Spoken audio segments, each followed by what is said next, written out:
따라합시다. 믿음의 사람이 실수할 수 있나? 믿음의 사람이 여러분 실수할 수 있을까요? 믿음의 사람도 실수합니다. 그걸 기억하시기 바랍니다. 성경에 보면은 하나님은 다 안다고 이렇게 이야기합니다. 시편 139편에 보면은 다윗은 그렇게 고백을 합니다. 하나님이 어떤 하나님이냐? 나를 살피시는 하나님, 나를 보시는데 살펴보시는 하나님. 그래서 일어나고 눕고 내가 가는 모든 길, 모든 것을 다 아신다 이렇게 고백을 합니다. 그렇게 모든 걸 다 아시는 하나님께서 우리의 생각인들 모르겠습니까?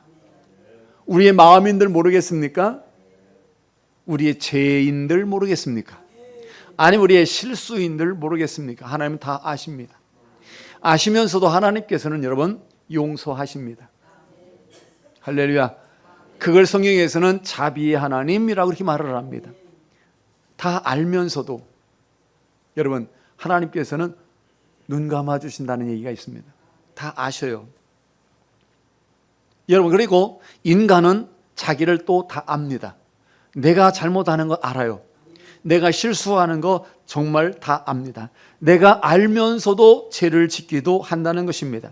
여러분 아무리 위대한 믿음의 사람이라 할지라도 실수를 할 수가 있다는 사실이고 또 반복해서 죄를 지을 수 있다는 것입니다. 이것이 오늘 본문에서 우리에게 말씀하는 내용입니다. 여러분 인간은 누구나 알 것 없이 완전할 수가 없습니다. 그런데 우리는 상대방이 완전하기를 원합니다. 죄를 지면 안 된다고는, 실수하면 안 된다는 것입니다.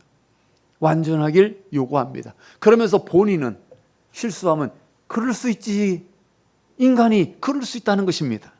그래서 자기에 대해서는 한없이 뭐 합니까? 정말 한없이 아량을 베풀 줄 압니다. 자기에게는. 그런데 상대방에게는 조금도 아량을 베푸려고 하지 않습니다. 그것이 사람인 것입니다. 그래서 사람에게는 성자라는 말을 붙인다고 하는 것은 합당하지가 않습니다. 왜냐하면 모든 인간은 너나 할 것 없이 여러분 실수하고 죄를 가지고 있지만 용서받은 죄인이기 때문인 것입니다. 여기서 설교하는 주여종도 여러분 실수 많이 합니다. 지금도 때로는 실수합니다. 말에 실수를 할 수 있고요, 생각에 실수를 할 수도 있습니다. 그러나 성도들은 목사님은 완전해야 된다고 원합니다. 얼마나 피곤한지 모릅니다. 그래서 우리 성도님들도 아유 목사님도 인간인데 그럴 수도 있지, 실수할 수 있다라고, 실수에 저렇게 말할 수도 있고 실수에 저렇게 행동할 수도 있고 실수에 저렇게 생각할 수도 있다고. 여러분 이렇게 아량을 가지고 있는 분들이 있다면 제가 얼마나 행복하겠습니까? 아마 시력도 좋아서 안경을 안 써도 될 겁니다. 하나님이 인정한 사람이 있습니다. 그게 바로 믿음의 온전한 사람이라고 여기는 아브라함입니다. 그렇다면 하나님이 인정하는 아브라함은 실수하지 않을까요? 그도 역시 인간인지라 실수를 반복해서 한다는 것입니다. 그렇기 때문에 고린도전서 10장 12절에서는 그런 적 선줄로 생각하지 말고 늘 조심하라고 우리에게 말씀하고 있습니다. 이게 어떤 특정인에게만 말하는 것이 아니라 우리 모든 사람에게 주시는 하나님의 말씀이라는 사실입니다. 1절 말씀입니다. 한번 1절을 소리내서 한번 읽어보겠습니다. 아브라함의 아내 사레는 시작.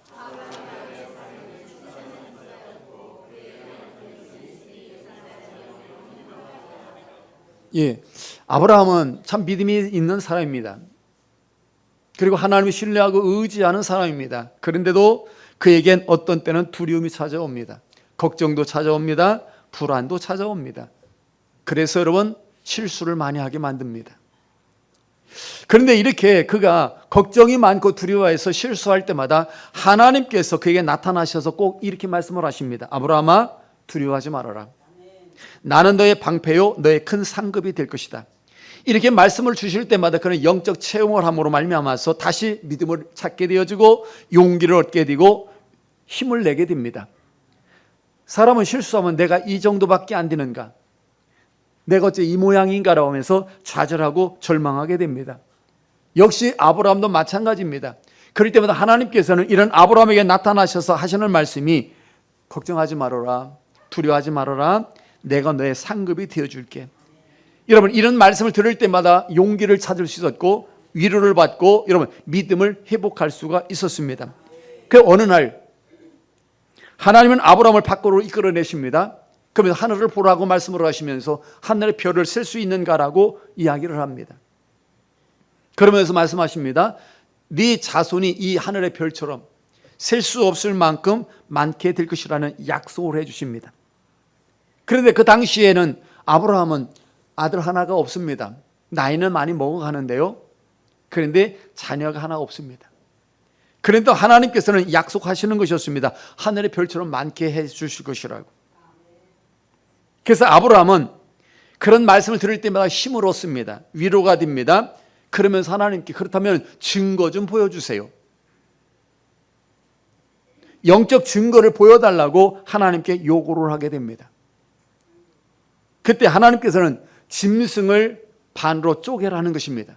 반으로 쪼개서 양쪽으로 갈라놓으라고 이렇게 말합니다. 그래서 마주보게 만들어라 이렇게 말씀을 하십니다. 그래서 짐승을 잡아서 반으로 갈라가지고 양쪽으로 벌려놓고 기다려봅니다. 아침부터 해 질 때까지 기다리는데 여러분 해가 질 무렵이 되니까 하나님이 그곳에 임재를 하십니다.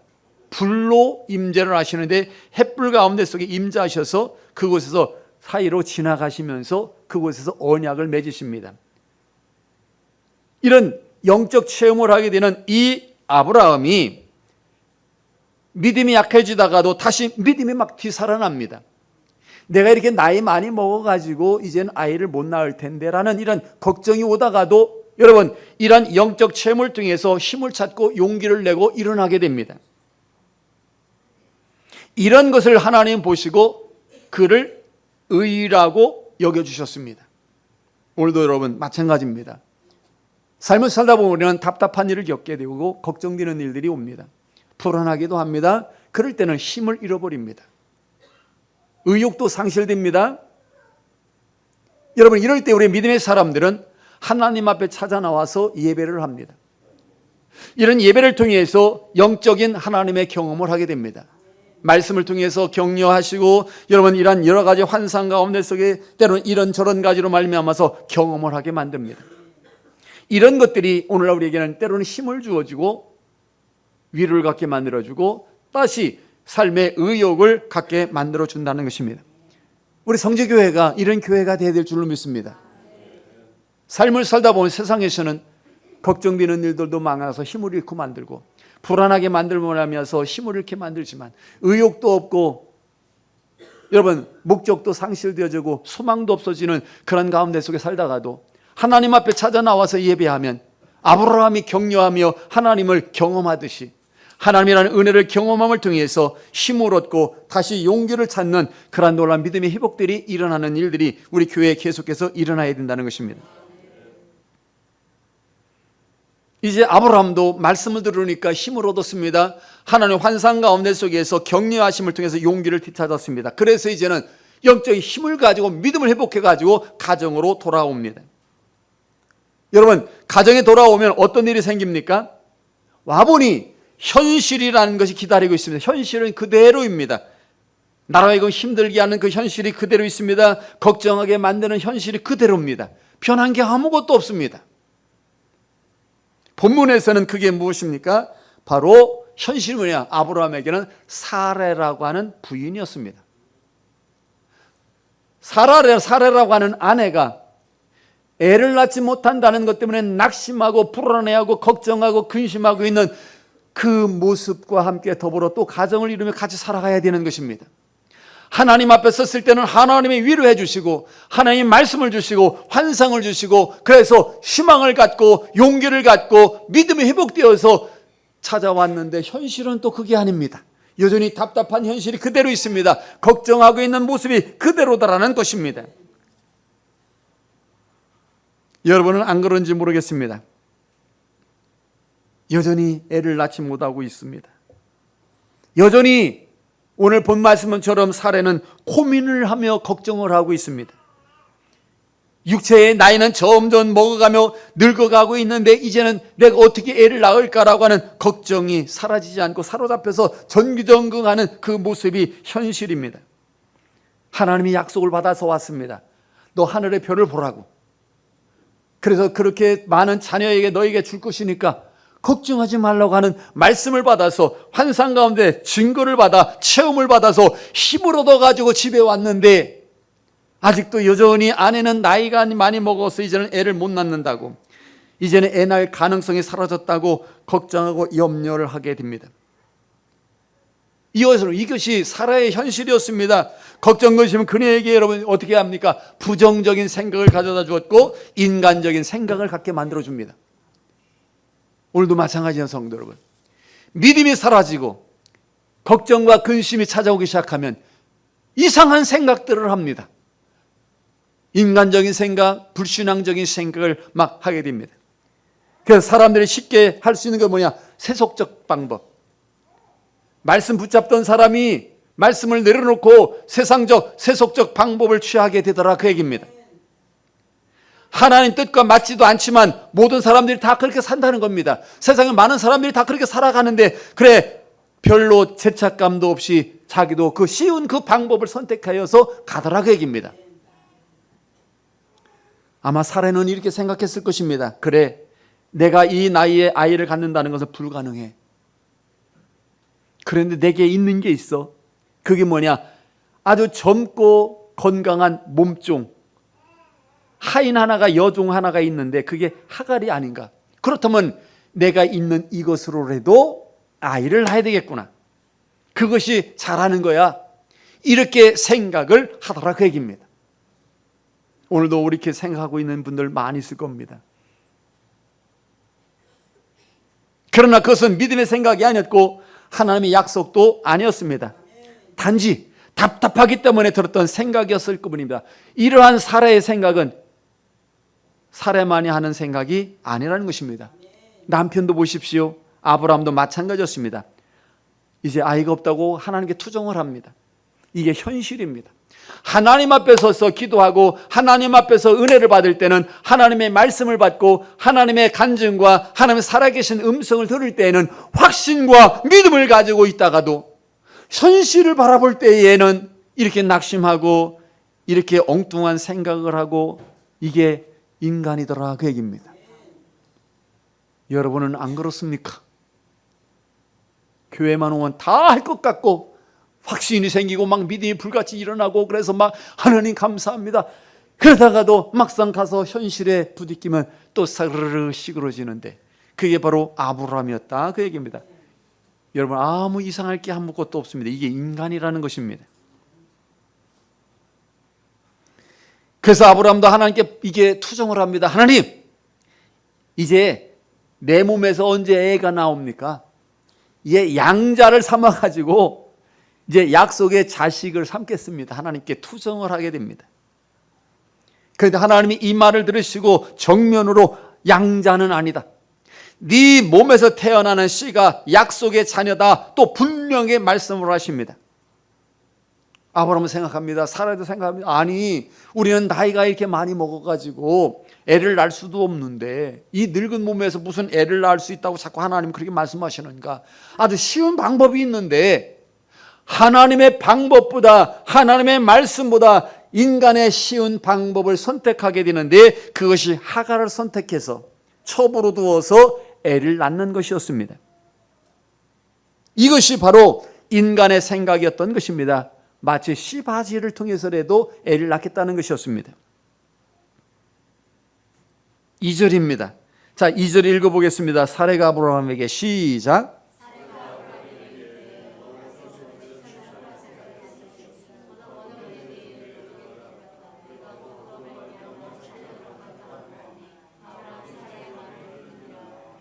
보세요. 하나님이 허락하지 않았다고 단정을 합니다. 이건 뭐냐? 하나님 뜻이 아니라는 것입니다. 이제 내 몸에서 우리 남편을 통해서 정상적으로 부부가 통해서 애를 낳는다는 것은 이건 하나님 뜻이 아니야. 될 수 없으니까 내게 있는 게 있으니까 이 하갈을 통해서 우리 남편에게 첩을 두어서 첩으로 결혼을 시켜서 애를 낳으면 되지 않을까? 인간적 생각과 수단과 방법을 통해서 애를 낳겠다는 생각을 하게 됩니다. 그랬더니 어떻게 됩니까? 따라합시다. 아브라함이 사라의 말을 듣더라. 여러분, 이것이 남자입니다. 이게 남자라는 걸 여러분 아셔야 됩니다. 평상시에는 아내 말을 그렇게도 안 듣더니 죽으라고 안 들으면서 또 이럴 때는 잘 들어요. 그럴 때가 있습니다, 여러분. 아브라함도 보세요, 남자라고. 다를 때는 그렇게도 말을 안 듣더니 또 이런 말은 싹 듭니다. 그러니 아브라함이 사라의 말을 들으니라.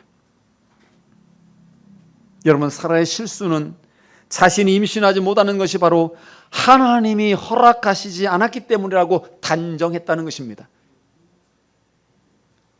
사라는 자기 마음대로 하나님의 뜻을 단정해버렸습니다. 이게 실수인 것입니다. 우리 성도 여러분, 저는 여러분들이 어렵고 힘들 때 여러분 마음대로 단정하지 않기를 바랍니다. 하나님께서는 도대체 왜 아브라함과 사라에게 임신이 불가능하다고 여기고 생각할 만큼 나이가 먹을 때까지 하나님께서는 아기를 주시지 않았을까? 거기에는 분명한 이유가 있었던 것입니다. 첫째는 무엇입니까? 하나님에게는 불가능이 없다는 것을 가르치기 위해서입니다. 하나님은 능치 못함이 없다는 것을 가르치기 위해서 그랬던 것입니다. 두 번째로는 아브라함과 사라의 믿음이 어느 정도인지 그 믿음을 테스트해 보기 위해서 하나님께서는 그렇게 하셨던 것입니다. 그래서 성도 여러분, 무슨 일이든지 불가능하게 보이고 이해가 되지 않을 때에 여러분 단정하고 모든 것이 끝났다고 생각하지 말고, 불가능하게 보이고 이해되지 않을 때에 단정한 모든 것이 끝났다고 여러분 말하지 마시고 하나님의 역사는 능치 못함이 없다는 사실을 기억하셔야 됩니다. 하나님의 능력은 역사함이 강하시고 능치 못함이 없으신 것이 하나님이십니다. 2절에서 나타나는 사례의 또 다른 실수가 무엇입니까? 자신의 인간적인 생각을 실행으로 옮겼다는 것입니다. 그냥 생각하고만 마른 것이 아니라 생각한 것을 행동으로 실질적으로 실행으로 옮기더라는 것입니다. 그래서 자기의 몸종 하가를 남편 아브라함의 첩으로 줍니다. 이것이 지극히 세속적인 것이었고 비윤리적인 것이었고 인간적 방법이었습니다. 여러분, 세상이 다 그렇게 산다는 것입니다. 따라합시다. 세상이 다들 그렇게 산다.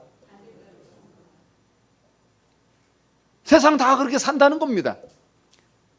그러니 사례도 그렇게 생각하는 겁니다. 아니, 세상 모든 사람 다 그렇게 사는데 우리도 그렇게 살자는 겁니다. 우리 가정도 여보 우리도 그렇게 하자는 것입니다. 이것이 실수였던 것입니다. 사례는 애굽에서 얻은 몸종입니다. 이 몸종을 통해서라도 임신을 함으로써 자신들의 문제를 해결하겠다는 것입니다. 자신들의 불만과 갈등을 해결해야 되겠다는 것입니다. 아주 어리석은 선택이었던 것입니다. 여러분, 사례의 뜻대로 되는 것 같았지만 되지가 않다는 사실입니다. 그래서 여러분 기억하셔야 합니다. 힘들 때일수록, 어려움이 올수록 여러분 감정적으로 일을 처리하면 안 되는구나. 이것은 사고가 생기고 후회가 된다는 것입니다. 지금 사례는 극도로 불안한 상태 속에 있습니다. 걱정한 상태가 있습니다. 이렇게 나이가 많이 먹어서 이제는 애를 못 낳는데 하면서 여러분 불안해하고 염려하는 상태 속에 있습니다. 이것에 사로잡히고 있습니다. 그러다 보니까 여러분 행동도 실수할 확률이 높은 것이고 판단도 옳게 못한다는 것입니다. 그래서 여러분 어려울 때일수록 마음을 곱게 먹어야 됩니다. 한번 따라합시다. 어려울수록 마음을 착하게 먹어라. 그런데 사람들은 여러분 걱정이 오고 불안하고 여러분 급하면 마음을 곱게 안 먹어요. 아주 나쁘게 먹고 극단적으로 마음을 먹기도 합니다. 그런데 이렇게 사라이란 실수가 끝난 것이 아니라 아브라함도 같이 실수하더라는 것입니다. 아브라함은 사라가 걱정하고 불안한 속에서 내뱉은 이 말을 아무 생각 없이 그냥 덜썩 받아요. 그가 온전한 믿음의 사람이었다면 여러분 사라가 하는 말을 거부했어야 됩니다. 왜냐하면 그것이 그의 진심이 아니기 때문입니다. 자기 몸을 통해서 애를 낳고 싶지 누가 남의 몸을 통해서 애를 낳고 싶겠습니까? 이건 진심이 아닙니다.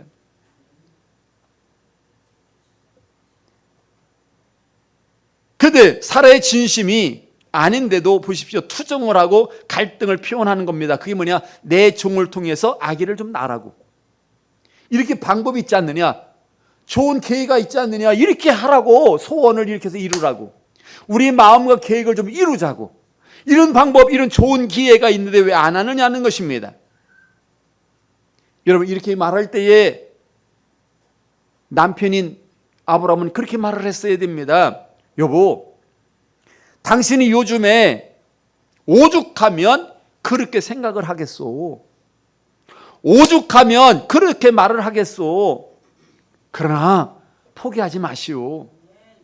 절대 그러면 안 돼요. 하나님의 약속을 믿고 우리 기다려야 됩니다. 당장 이런 좋은 수단 방법을 통해서 세상 사람 다 그렇게 하니까 우리도 그렇게 한다고 해가지고 우리가 설령 애를 얻는다 한들 이거 하나님이 기뻐하겠습니까? 우리 믿음의 사람이라면 그렇게 하면 안 됩니다. 오죽하면 당신이 그렇게 생각하고 오죽하면 그렇게 말하겠어요. 그러나 우리 포기하지 말, 그러지 말고 우리 하나님 믿고 기다립시다. 하나님 믿고 기다립시다. 믿음의 사람이라면 그렇게 했어야 된다, 그 이야기입니다. 그러면서 임신하지 못해서 걱정하고 임신하지 못해가 불안해하고 이렇게 실망을 해가지고 있는 이 아내를 이렇게 위로하고 격려하고 용기를 주어야 마땅했다, 그것입니다. 이것이 믿음의 사람이고 이것이 남편이었다, 그 얘기입니다. 이게 남편이야죠. 그냥 좋다고 덜썩. 그래서 여러분 어떻게 되는지 아면 비극이 시작됩니다, 여러분. 자, 3절 읽어보겠습니다. 3절입니다. 시작.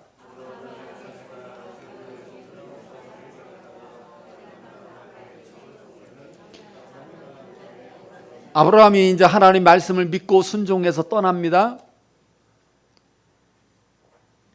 그때 나이가 75세였습니다. 그런데 지금은 85세가 됐습니다. 이때 그가 실수해서 여러분 이스마엘을 낳게 됩니다. 그 나이가 86세 때였습니다. 10년이 지난 세월이었습니다.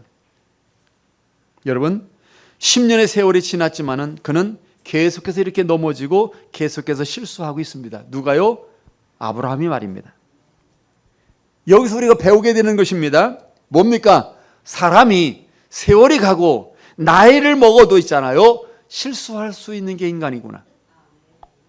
우리는 그렇게 말합니다. 나이를 그렇게 먹었는데도 왜 자꾸 그렇게 실수하느냐고. 여러분, 나이 먹는다고 실수하지 않는 게 아닙니다. 세월이 간다고 해서 실수하지 않는 게 아닙니다.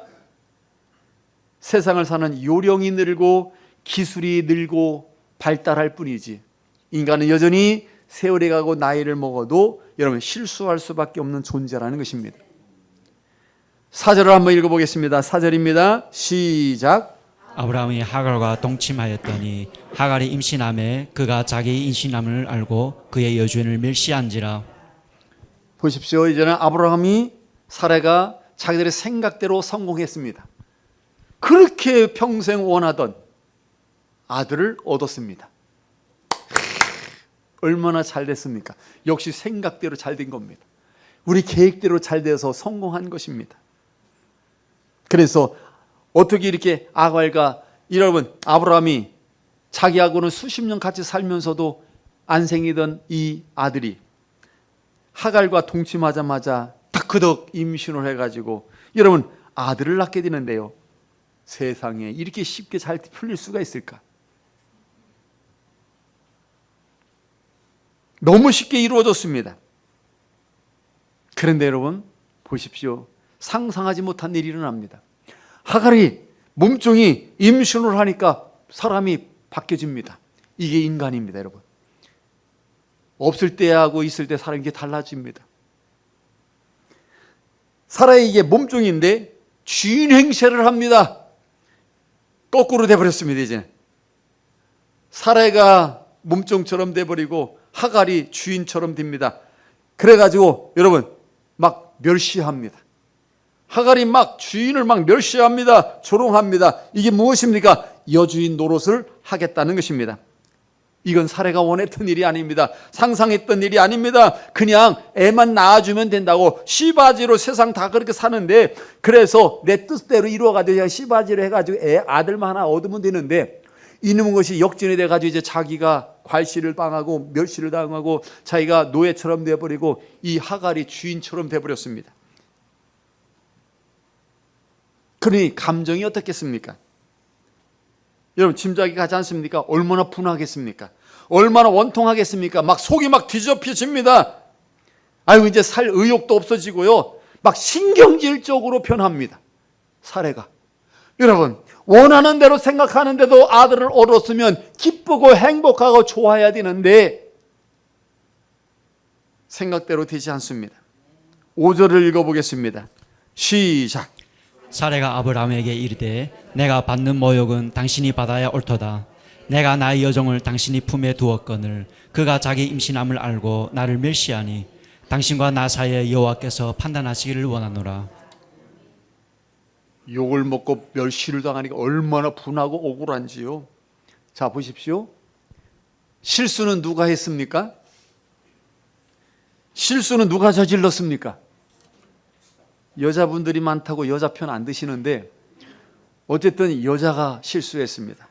아내인 사라가 실수를 저질렀습니다. 그런데 화는 누가 내고 있습니까? 사라가 또 화를 내고 있습니다. 실수한 사람이 화를 냅니다. 죄 지은 사람이 큰 소리 칩니다. 실수는 사라 자신이 하고서는 그 책임을 아브라함에게 뒤집어 씌우고 있습니다. 여러분, 이렇게 죄라고 하는 것은 변명하고 책임을 전가하는 특성이 있다는 것입니다. 속담에도 있습니다. 방귀 낀 놈이 성낸다. 바로 딱 그거 같았습니다. 여러분, 인류의 조상인 아담도 여러분 보십시오. 아담이 선악과를 따먹었습니다. 하나님이 이런 아담에게 찾아오셔가지고 누가 너에게 선악과를 뭐라고 했느냐라고 물어보실 때에 그가 그렇게 말합니다. 아담이 내가 선악과를 먹었습니다라고 이야기하면 얼마나 좋았겠습니까마는 변명하기 시작을 합니다. 당신이 준 여자가 있잖아요. 여자가 문제예요. 여자가요. 그 여자가요 나에게 먹으라고 해가지고 내가 먹었습니다. 선악과를 먹은 것은 여러분 사실이잖아요. 그런데 보시오, 책임을 부인에게 전가하더라는 것입니다. 그러면서 또 뭐라고 합니까? 하나님께 있다는 겁니다. 왜 하나님이 여자를 내게 줘가지고, 여자를 줬을 때는 내 살 중에 살이요 뼈 중에 뼈리라고 그렇게 좋아가지고 춤을 추고 그렇게 하더니 지금에 와가지고서는 뭐라고 합니까? 하나님 주 이놈 여자 때문에 내가 먹었다고. 그게 남자입니다.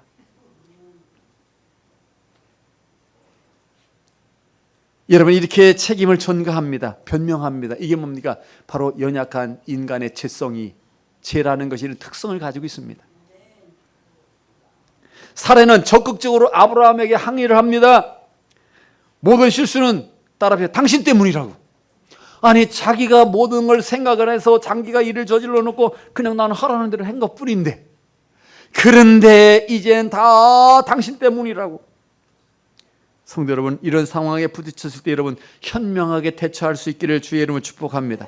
그러나 대부분의 사람들은 감정적으로 대처해서 막 분노를 쏟아냅니다. 그러나 분노를 쏟아놓으면 어려운 일이 더 많이 생긴다는 사실입니다. 6절을 읽어보겠습니다. 6절입니다. 시작. 아브라함이 사레에게 이르되 당신의 여종은 당신의 수중에 있으니 당신의 눈에 좋을 대로 그에게 행하라 하매 사레가 하갈을 학대하였더니 하갈이 사레 앞에서 도망하였더라. 여러분, 재밌는 모습입니다. 예나 지금이나 어쩌면 이렇게 똑같은지요. 부인이 바가지 긁는 거에 견딜 남자가 없다. 왜 아멘 안 하십니까? 요즘이라고 안 그런가요? 요즘에도 아내가 바가지 팍팍 긁으면 못 견딥니다, 남자들. 근데 그것이 오늘의 문제가 아니라 아브라함 시대에도 보십시오. 사라가 바가지를 팍팍 긁어댑니다. 당신 때문이라고, 당신 때문이라고. 이런 일이 일어나고 이런 지경에 이런 건 다 당신 때문이라고 계속해서 거칠게 항의를 하며 요구를 합니다. 그랬더니 아브라함이 또 예나 지금의 남자들이 이렇게 약해요. 그래요, 그럼 당신 좋은 대로 혀. 당신이 좋은 대로 혀. 이것이 아브라함의 두 번째의 실수입니다. 아브라함은 이미 사라가 몸종을 처벌해줄 때 거절했어야만 됩니다. 그러나 일이 그렇게 번들어진 상태 속에서 하갈을 막 학대를 하는데요. 그러면서 아브라함은 사라가 이렇게 하갈을 막 학대할 때 있잖아요. 외면하고 모른 체 합니다. 그러면서 사라 편을 손에 들어줍니다. 그래 당신 마음대로야 나 마음대로 해. 그래가지고 하갈을 무참하게 내버려버려요. 쫓아버립니다. 이렇게 모든 걸 보면은 첫 단추를 잘못 끼면 계속해서 잘못 끼워지게 됐다는 것입니다. 아브라함뿐만 아니라 사라도 계속 실수를 저지릅니다. 그는 하갈을 학대하기 시작을 했습니다. 처음에 하갈을 아브라함의 처보로 줄 때는 여러분 얼마나 다른 태도였습니까? 그런데 하갈을 아브라함에게 준 것은 바로 자기 자신이었습니다. 따라서 하갈을 학대를 하지 말았어야 됩니다. 그런데 지금 복수를 하듯이 하갈을 얼마나 학대하고 괴롭히는지 모릅니다. 하갈이 갈 데가 어디 있습니까? 하갈이 그래서 쫓겨납니다. 여러분 인류 역사에 엄청난 비극을 만들어내는데 아십니까? 이 잘못된 시작이 잘못된 결과가 이렇게 학대하고 내쫓은 결과가 어떤 일이 일어납니까? 지금도 이스라엘 중동 국가의 그 아랍인들이 다 이 쫓겨난 여러분 하갈의 아들 이스마엘의 후손들입니다. 그들이 지금 원수가 되어서 우리를 쫓아냈지. 그게 누굽니까? 아브라함 아들을 하나 주셨는데 이게 이삭입니다. 그러니까 이스라엘 족속이 지금 이스라엘입니다. 그래서 하갈이 쫓겨나면서 이스마엘을 데리고 나왔는데 그 이스마엘이 중동 국가를 이루고 있는 사람들입니다. 그래서 지금도 원수가 되어서 그렇게 괴롭히고 있습니다. 비극을 지금도 계속하고 만들어내는데 이런 엄청난 수백 년 수천 년간의 이런 비극이 여러분 아십니까? 아브라함 때에 일어난 이 작은 사건 하나가 아브라함과 사라의 실수가 이렇게 엄청난 비극을 만들어낼 줄을 누가 알았겠습니까? 여러분 지금도 도망 다니는 사람이 많습니다. 이 세상이 싫어서 도피하고 싶은 사람들 가득 찼습니다. 아내의 잔소리와 아내의 괴롭힘이 싫어 도망가고 싶은 남편도 있습니다. 왜 아멘 안 하십니까? 자식들은 부모가 뭔가 부담이 되고 부모가 싫어서 부모에게서 도망가려고 하는 자식들도 많습니다. 학생은 학교에서 도망가려고 하고 노동자는 착취하는 사장으로부터 도망가려고 하고 교회에서는 교회에서 실망을 주기 때문에 교회에서 도망가려고 하는 사람들이 이 세상에 얼마나 많이 있는가라는 사실입니다. 여러분 사례가 학대함을 통해서 하갈이 도망가듯이 그래서 이런 말씀 속에서 우리에게 교훈을 주는 게 있습니다. 잘 기억하셔야 됩니다. 따라합시다. 누구든지 사람은 실수할 수 있다는 것이다. 여러분 이걸 아셔야 됩니다. 사람은 누구나 다 실수할 수밖에 없는 존재라는 사실입니다. 믿음의 사람이라 할지라도 여러분 제 본성 때문에 어쩔 수 없이 실수하는 존재라는 것입니다. 이걸 인정해야 합니다. 그런데 여러분 하나님의 값없는 은혜가 아니면 어느 누가 바로 설 수가 있겠느냐는 것입니다. 인간은 누구나 다 연약하여 실수하였지만 이런 인간을 바로 세울 수 있는 것은 하나님의 은혜라는 것입니다.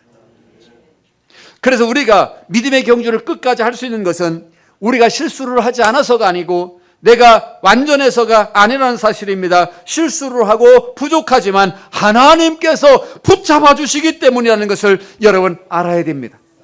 아멘입니다. 그래서 이를 위해서 여러분 기도하셔야 됩니다. 그래서 은혜를 구해야 됩니다.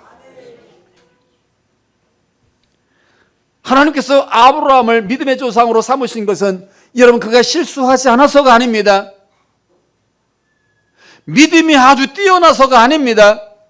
그가 여러분 기억하셔야 합니다. 의로워서가 아닙니다. 이렇게 그는 형편도 없습니다. 결정적 실수도 합니다. 그런데도 불구하고 하나님께서 그를 믿음의 사람으로 끝까지 세워주시는 은혜가 있기 때문인 것입니다. 오늘 여러분, 우리의 믿음이 무너지지 않도록 우리를 붙잡아 주시고 세워주시는 것은 하나님이지 사람과 세상이 아닌 것을 기억하셔야 됩니다. 그렇기 때문에 성도분, 다른 사람의 실수를 여러분 관용하시기 바랍니다. 아내가 용서받을 수 없는 죄를 지었다 할지라도 여러분 용서하십시오. 여러분의 남편이 용서할 수 없는 죄를 지었고 실수를 했다 할지라도 여러분 용서하십시오. 왜 제가 여기에서 용서하라는 이유, 왜 용서하라고 말할까요? 우리가 다 하나님 앞에 그런 용서를 받은 죄인들이었기 때문이라는 것입니다. 우리가 다 하나님 앞에 용서받은 자들이기 때문에. 아브라함의 실수를 저질렀지만 하나님께서는 아브라함을 포기하지 않으셨습니다. 계속해서 믿음을 잃지 않도록 세우셨고 믿음의 조상으로 세우셨고 하나님의 약속과 축복을 계속해서 이루어 가셨습니다. 하나님이 하신 것입니다. 이런 은혜가 오늘 우리 성도들에게도 있기를 주의를 축복합니다.